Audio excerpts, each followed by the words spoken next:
लोकसभा में एक राष्ट्र एक चुनाव से संबंधित दो विधेयक पेश करने को लेकर हुआ मत विभाजन। 269 सदस्यों ने पक्ष में और 198 ने विरोध में किया मत। झारखंड हाईकोर्ट ने जेएसएससी सीजीएल परीक्षा 2023 का रिजल्ट प्रकाशित करने पर अगले आदेश तक लगाई रोक। पुलिस को पेपर लीक मामले में एफआईआर दर्ज करने का निर्देश। नगर विकास मंत्री सुदिव्य कुमार ने रांची में की समीक्षा। कहा, नगर निगम क्षेत्र में अगले 6 महीने में दिखेंगे कई सुधार।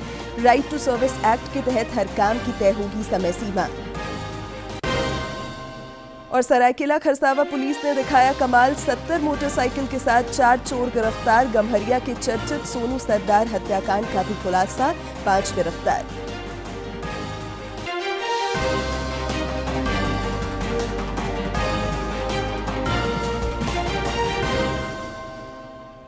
नमस्कार, खबरें झारखंड में आपका स्वागत है। मैं हूं शिवानी कुमारी और अब समाचार विस्तार से।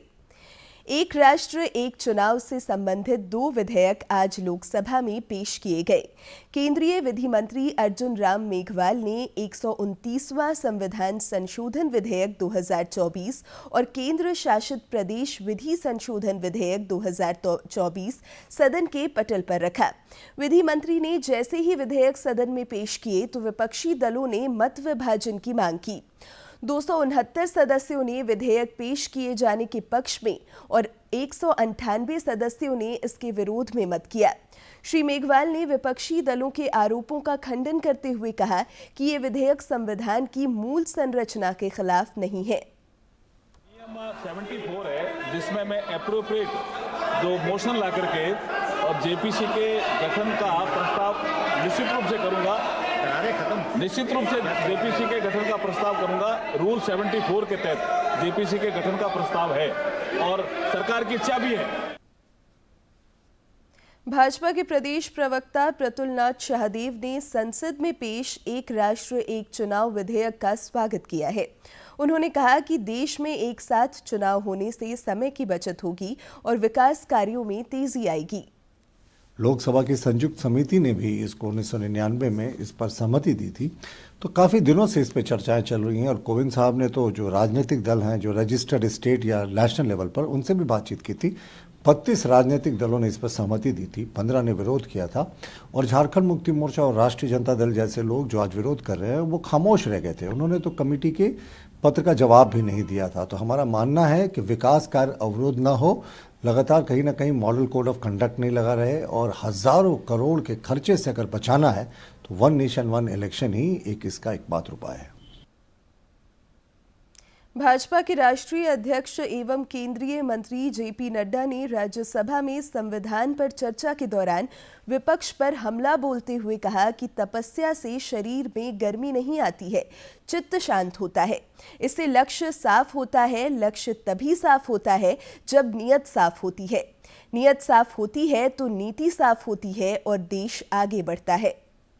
शांत होता है, चित्त शांत होता है और चित्त शांत होता है तो लक्ष्य साफ होता है और लक्ष्य तब साफ होता है जब नीयत साफ होती है और जब नीयत साफ होती है तो नीति साफ होती है और जब नीति साफ होती है तो देश आगे बढ़ता है। प्रधानमंत्री नरेंद्र मोदी ने आज राजस्थान में 46,300 करोड़ रुपए से अधिक की 24 परियोजनाओं का लोकार्पण और शिलान्यास किया। इनमें ऊर्जा, सड़क, रेलवे और जल से संबंधित परियोजनाएं शामिल हैं। जयपुर में राज्य की भजन लाल शर्मा सरकार के कार्यकाल का 1 वर्ष पूरा होने पर आयोजित समारोह के दौरान प्रधानमंत्री ने कहा कि यहां के नौजवानों के साथ पिछली कांग्रेस सरकार ने बहुत अन्याय किया था। पेपर लीक और भर्तियों में घोटाला राजस्थान की पहचान बन चुकी थी, जिसे भाजपा सरकार खत्म करने में जुटी है।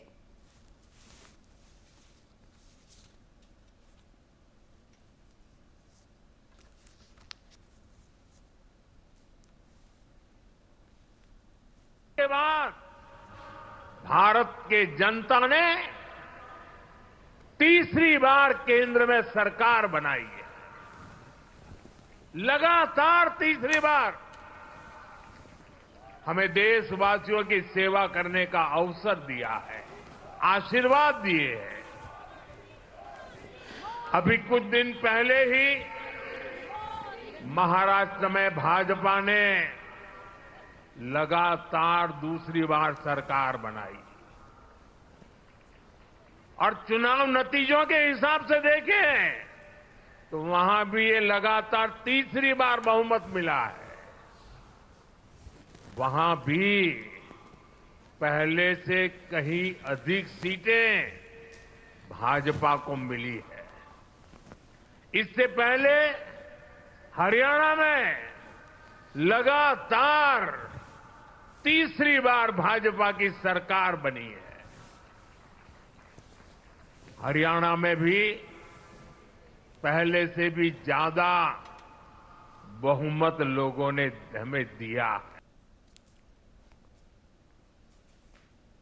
झारखंड हाईकोर्ट में आज झारखंड कर्मचारी चयन आयोग संयुक्त स्नातक स्तरीय परीक्षा पेपर लीक मामले की केंद्रीय जांच ब्यूरो से जांच कराने की मांग को लेकर दायर याचिका पर सुनवाई हुई। सुनवाई के दौरान हाईकोर्ट ने सीजीएल परीक्षा के परीक्षा परिणाम के प्रकाशन पर 22 जनवरी 2025 तक रोक लगा दी है। अदालत ने राज्य सरकार को निर्देश दिया है कि जेएसएससी सीजीएल परीक्षा पेपर लीक होने के संबंध में दर्ज शिकायत पर परीक्षा संचालन अधिनियम 2023 के तहत पुलिस एफआईआर दर्ज करे और अनुसंधान कर रिपोर्ट दे। इस मामले की अगली सुनवाई अब 22 जनवरी 2025 को होगी। डॉक्यूमेंट वेरिफिकेशन के लिए कहा है और पुलिस को इस मामले में एफआईआर दर्ज कर अनुसंधान कर रिपोर्ट देने की बात कही। इस मामले की अगली सुनवाई 22 जनवरी 2025 को निर्धारित की गई है। वित्त मंत्री राधाकृष्ण किशोर ने आज पलामू में पिछले 5 दिनों से जारी ऑटो चालक हड़ताल को लेकर नगर आयुक्त के साथ बैठक की। दरअसल 9 सूत्री मांगों को लेकर ऑटो चालक पिछले 5 दिनों से समाहरणालय परिसर के नजदीक धरना और प्रदर्शन कर रहे हैं। बैठक के बाद यह निर्णय लिया गया कि एक समिति का गठन किया जाएगा जिसमें सांसद सदस्य, जिले के सभी विधायक, चेंबर ऑफ कॉमर्स के प्रतिनिधि और अन्य संबंधित लोग शामिल होंगे। जब तक सर्वसम्मति से निर्णय नहीं हो जाता है तब तक शहर में पूर्व की तरह ऑटो चालन बरकरार रखा जाएगा। नगर विकास मंत्री सुदिव्य कुमार सोनू ने आज रांची में एक समीक्षा बैठक की। समीक्षा बैठक के बाद पत्रकारों से बातचीत में उन्होंने कहा कि आने वाले 6 महीने के अंदर निगम क्षेत्र में गुणात्मक सुधार दिखाई देगा। राज्य के नगर विकास मंत्री सुदिव्य कुमार सोनू ने रांची में समीक्षा बैठक के बाद पत्रकारों से बातचीत में कहा कि रांची नगर निगम राजस्व बढ़ाने की दिशा में काम कर रहा है। उन्होंने कहा कि आज नगर निगम द्वारा संचालित योजना, केंद्र प्रायोजित योजना और राज्य संपोषित योजनाओं पर चर्चा हुई है। निश्चित रूप से आज की समीक्षा बैठक में तमाम वर्टिकल्स पर हम लोगों ने बात की। निगम के द्वारा संचालित योजनाओं पर बात की, हम लोग केंद्र सरकार के द्वारा प्रायोजित जो योजनाएं उन पर बात की, राज्यांश से संचालित जो योजनाएं थी उनको हम लोगों ने देखा और योजनाओं के क्रियान्वयन में आ रही देरी की समीक्षा भी की। उन्होंने कहा कि रांची नगर निगम के लिए अच्छी बात यह है कि यहाँ व्यय के अनुपात में आय अधिक है। उन्होंने कहा कि लोगों को अब रांची में स्ट्रीट लाइट, सड़क और सीवरेज ड्रेनेज की मरम्मती के लिए इंतजार नहीं करना होगा। हमारे पास इतने संसाधन हैं कि हमारी योलबीज आत्मनिर्भर हो सकती है। बजट भी यही दिखाता है कि रांची नगर निगम की कुल आय और व्यय के बीच में एक सफिशिएंट गैप है। कहने का मतलब ये है कि आय से व्यय कम है, तो ये एक संतोषजनक स्थिति थी। उन्होंने कहा कि रांची नगर निगम क्षेत्र में 15 लाख की आबादी निवास करती है, लेकिन महज 2,30,000 ही होल्डिंग टैक्स अदा करते हैं, जो संख्या अधिक होनी चाहिए। उन्होंने कहा कि राइट टू सर्विस एक्ट के तहत रांची नगर निगम काम कर रहा है। 15 लाख की आबादी वाले इस निगम क्षेत्र में मात्र 2,30,000 होल्डिंग टैक्स होना, जिसको नियमतः कम से कम 3 लाख होना चाहिए था। ये गैप जो है, इस गैप को फुलफिल करते हुए रेवेन्यू के जनरेशन के मुद्दे पर बड़ी गंभीर चर्चा हुई। बैठक के दौरान योजनाओं के क्रियान्वयन में आ रही दिक्कतों पर भी चर्चा की गई। रांची से कर्मवीर की रिपोर्ट। राज्य के नगर विकास मंत्री सुदिव्य कुमार सोनू ने कहा है कि रॉयल्टी का पैसा केंद्र सरकार से लेने के लिए राज्य सरकार न्यायिक रास्ता अपनाएगी। रांची में पत्रकारों से बातचीत में उन्होंने कहा कि सर्वोच्च न्यायालय के आदेश के बावजूद केंद्र सरकार की ओर से रॉयल्टी का पैसा नहीं मिलना समझ से परे है।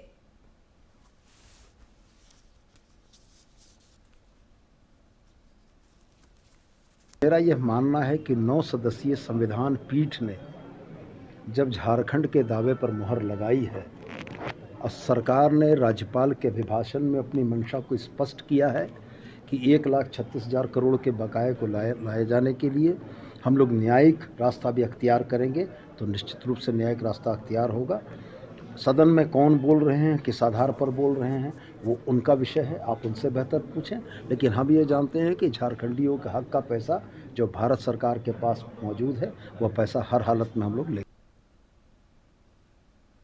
इधर रॉयल्टी मामले पर झामुमो के केंद्रीय महासचिव और प्रवक्ता सुप्रियो भट्टाचार्य ने रांची में पत्रकारों से बातचीत में कहा कि इस संबंध में भू राजस्व विभाग के द्वारा कोल इंडिया को पत्र के माध्यम से 15 दिन के अंदर जवाब देने को कहा गया है।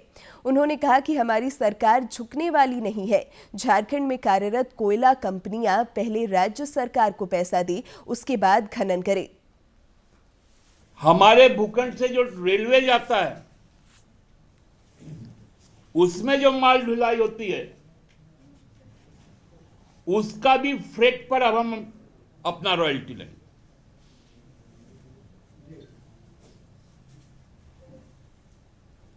अब यदि लड़ना ही है केंद्र सरकार से, राज्य सरकार तैयार। ये झुकने वाली सरकार नहीं है, ये हक लेने वाली सरकार है। जनता को जनता का हक मिले, इसका सुनिश्चित हेमंत बाबू कर रहे हैं। इस मामले पर कांग्रेस के पूर्व प्रदेश अध्यक्ष राजेश ठाकुर ने कहा कि बकाया पैसा झारखंड सरकार का है। उन्होंने कहा कि राज्य में माता बहनों को सम्मान देने की शुरुआत राज्य सरकार ने की है। इस सम्मान को रोकने का यह प्रयास है। पैसा है और ना ही वो कोई इंडिया गठबंधन का पैसा है। इस पर बिल्कुल ही राजनीति नहीं होनी चाहिए। और जिस तरह से सदन में बयान दिया गया है, इससे यह स्पष्ट होता है कि जनता के अधिकारों को मारना चाहती है और हक और हुकूक जो झारखंड का है उसका हक को मारने का प्रयास कर रही है केंद्र सरकार। वो कतई हम बर्दाश्त नहीं करेंगे। आईआईटी आईएसएम धनबाद अपना 44वां दीक्षांत समारोह मना रहा है। 2 दिवसीय दीक्षांत समारोह का आयोजन संस्था के पेनमैन ऑडिटोरियम में किया गया, जिसका शुभारंभ नीति आयोग के सदस्य पद्म भूषण डॉक्टर वीके शाश्वत ने किया। इस दौरान 2023-24 बैच के 183 पास आउट विद्यार्थियों को पदक और पुरस्कार देकर सम्मानित किया गया।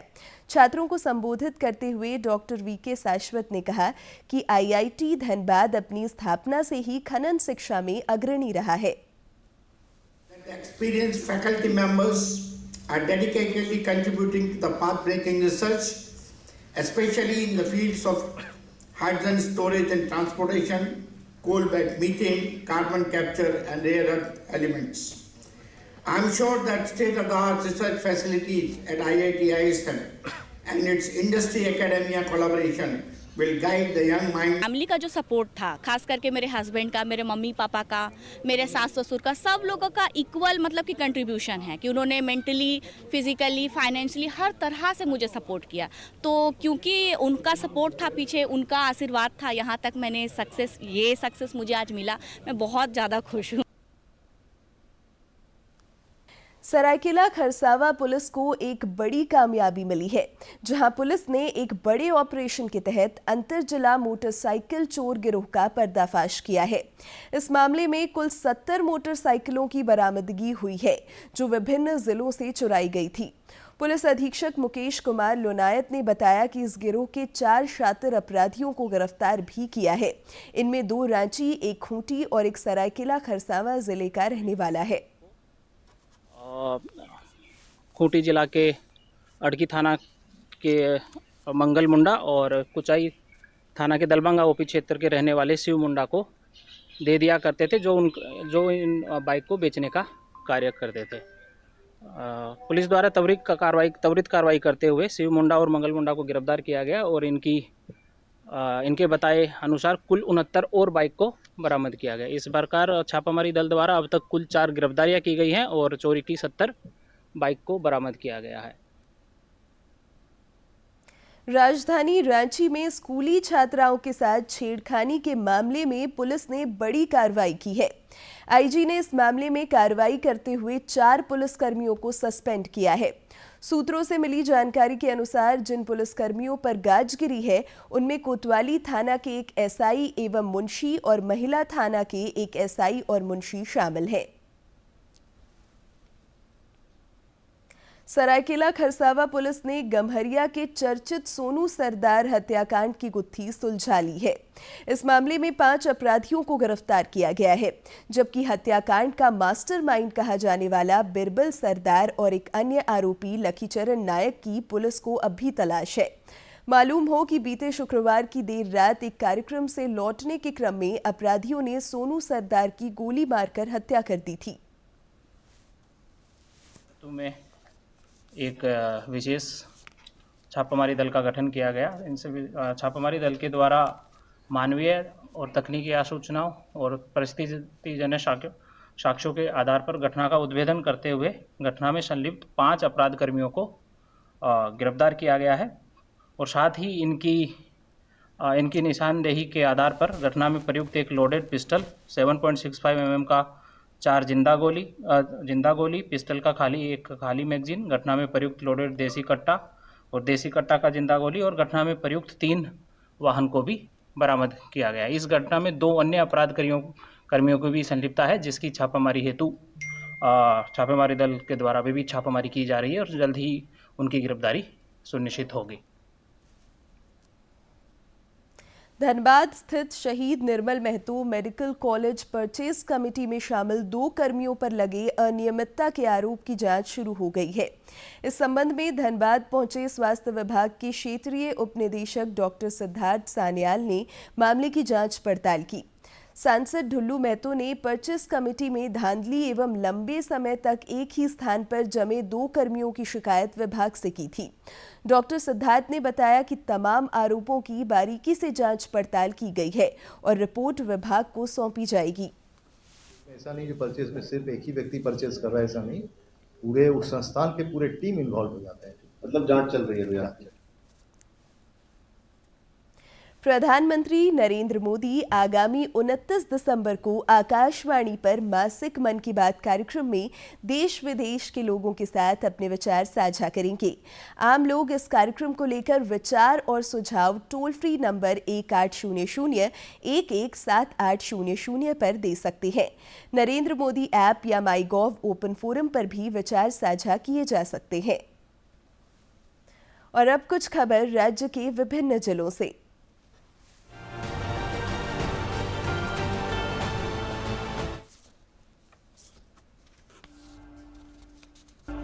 नगर विकास एवं आवास मंत्री सुदिव्य कुमार ने अधिकारियों के साथ समीक्षा बैठक में रांची को प्रदूषण मुक्त बनाने के लिए बड़ी घोषणा की है। उन्होंने कहा कि राजधानी को प्रदूषण मुक्त करने के लिए शहर में हर हाल में ई-बस का प्रावधान किया जाए। रांची में स्कूली छात्राओं के साथ छेड़खानी करने वाले फिरोज अली को पुलिस ने करीब आधा किलोमीटर तक सड़क पर घुमाते हुए कोर्ट तक ले गई। पुलिस के इस एक्शन से मनचलों को संदेश दिया गया कि अब ऐसी हरकतें करने वालों को बख्शा नहीं जाएगा। पलामू के उपायुक्त शशि रंजन के द्वारा जिला सहकारिता पदाधिकारी और जिला आपूर्ति पदाधिकारी को शोकॉज नोटिस किया गया है। यह शोकॉज वित्त मंत्री राधाकृष्ण किशोर के कार्यक्रम में अनुपस्थित रहने के कारण किया गया है। पूर्वी सिंहभूम अंतर्गत बहरागोड़ा बाजार में आरबीआई की ओर से साइबर ठगी से संबंधित जागरूकता अभियान चलाया गया। इस दौरान एलडीएम संतोष कुमार ने लोगों को साइबर ठगी से सावधान रहने की अपील की। गुमला में राजी पहड़ा सरना प्रार्थना सभा में सरना धर्म गुरुओं की अगुवाई में सैकड़ों लोगों ने बैठक की। यहां पर ओडिशा, बंगाल, छत्तीसगढ़, मध्य प्रदेश और बिहार से हजारों आदिवासी सरना धर्मावलंबी पूजा पाठ करने पहुंचते हैं। प्रसिद्ध कृषि अर्थशास्त्री एवं योजनाकार तथा बीएयू के अवकाश प्राप्त निदेशक डॉक्टर राधाकांत मिश्र का रांची के कांके स्थित उनके आवास पर निधन हो गया। वे 92 वर्ष के थे। बीएयू में उपनिदेशक और निदेशक के रूप में उन्होंने 1983 से 1993 तक कार्य किया था। पलामू में मुख्यमंत्री सारथी योजना के अंतर्गत निष्ठा आईटीआई कॉलेज परिसर में प्लेसमेंट ड्राइव का आयोजन हुआ। कार्यक्रम में 200 युवतियों के बीच सर्टिफिकेट का वितरण किया गया। साथ ही प्रशिक्षण प्राप्त 83 युवतियों को नियुक्ति पत्र सौंपा गया। रांची नगर निगम के सहायक प्रशासक चंद्रदीप कुमार ने प्रधानमंत्री आवास योजना शहरी के तहत निर्मित लाइट हाउस प्रोजेक्ट का निरीक्षण किया। निरीक्षण के दौरान लाइट हाउस परिसर में रहने वाले निवासियों ने सहायक प्रशासक को विभिन्न प्रकार की समस्याओं से अवगत कराया। कृषि मंत्री शिल्पी नेहा तिर्की ने सरकारी तालाबों की बंदोबस्ती को पंचायत स्तर पर ही सीमित करने का निर्देश दिया है। मत्स्य निदेशालय केंद्र, मछली पार्क और धुरवा स्थित मत्स्य अनुसंधान केंद्र का औचक निरीक्षण के क्रम में उन्होंने कहा कि दूसरे जिले के व्यक्तियों को इनमें हिस्सा लेने की अनुमति नहीं दी जाएगी। हजारीबाग के चौपारण थाना अंतर्गत ग्राम मोरनिया और दुरागड़ा में करीब 25 एकड़ वन भूमि पर लगे अफीम की खेती को पुलिस ने नष्ट कर दिया। हजारीबाग एसपी ने बताया कि पुलिस और वन विभाग ने संयुक्त कार्रवाई करते हुए चिन्हित स्थान पर छापेमारी कर यह कार्रवाई की। हटिया विधायक नवीन जायसवाल ने रांची डिवीजन के डीआरएम जसमीत सिंह बिंद्रा से मुलाकात कर बिरसा चौक के समीप तोड़े गए झोपड़पट्टी के लोगों के लिए पुनर्वास की मांग की है। उन्होंने कहा कि राज्य सरकार से समन्वय बैठाकर रेलवे को उनके पुनर्वास की व्यवस्था करनी चाहिए।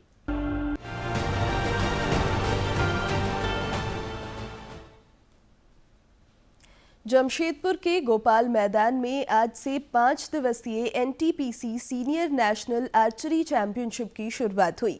पहले दिन सुबह में कंपाउंड राउंड जबकि दोपहर में इंडियन राउंड खेला गया।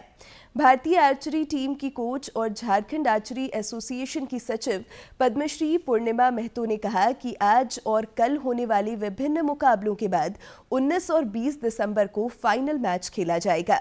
उन्होंने यह भी कहा कि बेहतर प्रदर्शन करने वाली 8 सर्वश्रेष्ठ टीमें राष्ट्रीय खेल के लिए क्वालिफाई करेंगी। इस चैंपियनशिप में देश भर के सभी राज्यों से करीब 900 तीरंदाज भाग ले रहे हैं। हमारा सीनियर नेशनल है जहां इंडियन राउंड, रिकर्व और कंपाउंड तीनों टूर्नामेंट हो रहा है यहाँ पे। और एक मतलब शहर के बीच में ये हो रहा तो बहुत अच्छा लग रहा है। इसलिए 900 एथलीट आए हैं यहाँ पे और सारे रुके हैं। और आज सुबह जैसे अभी कंपाउंड देख रहे हैं, यहाँ कंपाउंड शूटिंग हो रहा, आफ्टरनून में इंडियन राउंड होगा और कल सुबह फिर रिकर्व का। ये तो रैंकिंग होगा, उसके बाद एलिमिनेशन होगा।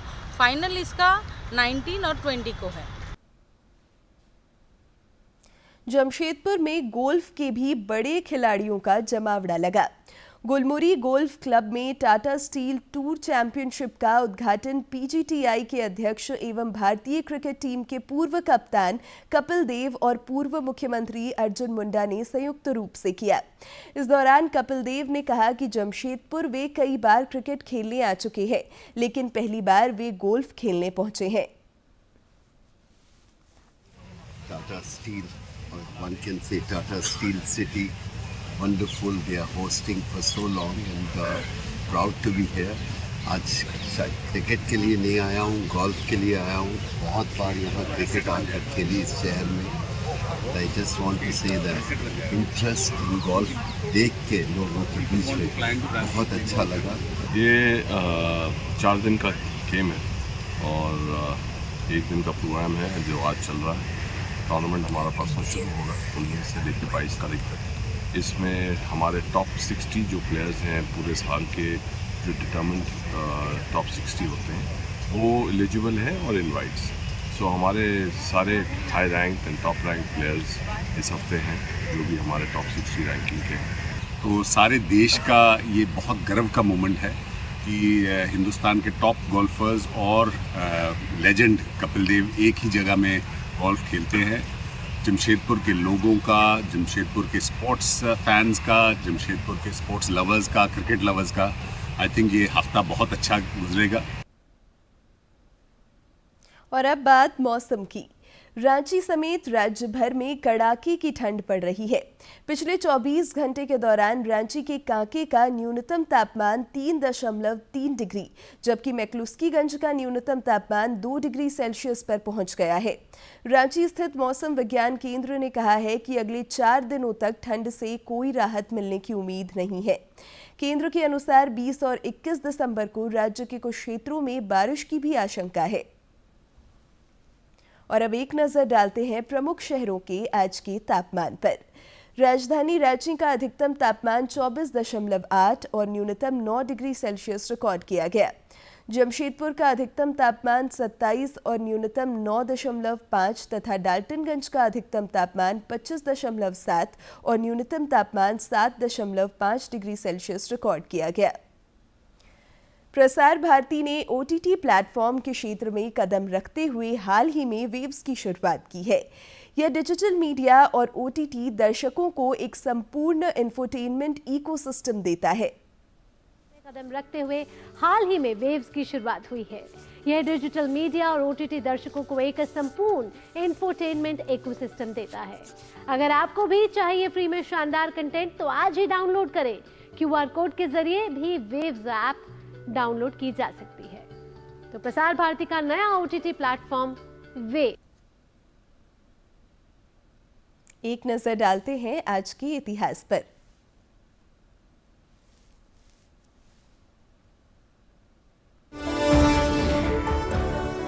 सत्रह दिसंबर साल 1928 को क्रांतिकारी राजेंद्र नाथ लाहिड़ी शहीद हुए। ये वही क्रांतिकारी थे जिन्होंने काकोरी ट्रेन एक्शन में महत्वपूर्ण भूमिका निभाई, जब स्वाधीनता सेनानियों ने सरकारी खजाना लूटकर जनता को यह संदेश दिया था कि क्रांतिकारी आम जनता के नहीं बल्कि शासन के विरोधी हैं। काकोरी ट्रेन एक्शन में 4 क्रांतिवीरों को मृत्युदंड दिया गया। ये क्रांतिवीर थे राजेंद्र नाथ लाहिड़ी, राम प्रसाद बिस्मिल, अशफाक उल्लाह खां और रोशन सिंह। शेष तीनों क्रांतिकारियों को 19 दिसंबर को फांसी दी गई, लेकिन भयवश अंग्रेजी हुकूमत ने राजेंद्र नाथ लाहिड़ी को गोंडा कारागार में 2 दिन पहले ही फांसी दी। और अब अंत में मुख्य समाचार एक बार फिर।